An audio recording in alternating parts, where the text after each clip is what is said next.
Dừng lại hay nên bước tiếp một lối đi đã không còn em. Dừng lại hay cố bước qua những nỗi đau em dành cho anh.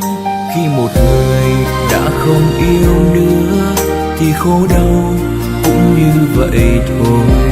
Có chắc rằng ai kia sẽ yêu mãi em thật lòng như anh.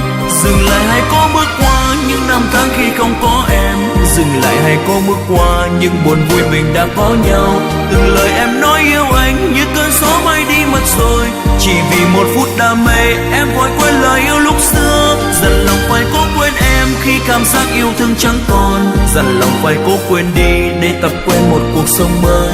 Giờ này hạnh phúc bên ai chắc em đã ấm em thật nhiều. Chỉ còn lại mỗi riêng anh ôm nỗi đau một mình lê bước.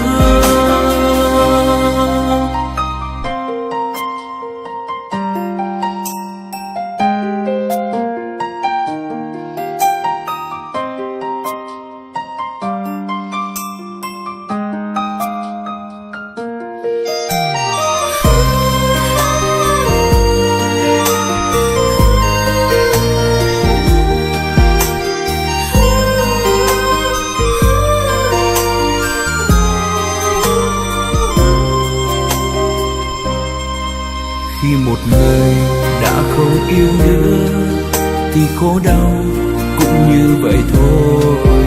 Có chắc rằng ai kia sẽ yêu mãi em thật lòng như anh. Dừng lại hay cố bước qua những năm tháng khi không có em. Dừng lại hay cố bước qua những buồn vui mình đã có nhau. Từng lời em nói yêu anh như cơn gió bay đi mất rồi. Chỉ vì một phút đam mê em vội quên lời yêu lúc xưa. Dần lòng phải cố quên em khi cảm giác yêu thương chẳng còn. Dần lòng phải cố quên đi để tập quen một cuộc sống mới. Giờ này hạnh phúc bên ai chắc em đã ấm em thật nhiều. Chỉ còn lại mỗi riêng anh ôm nỗi đau một mình lê bước.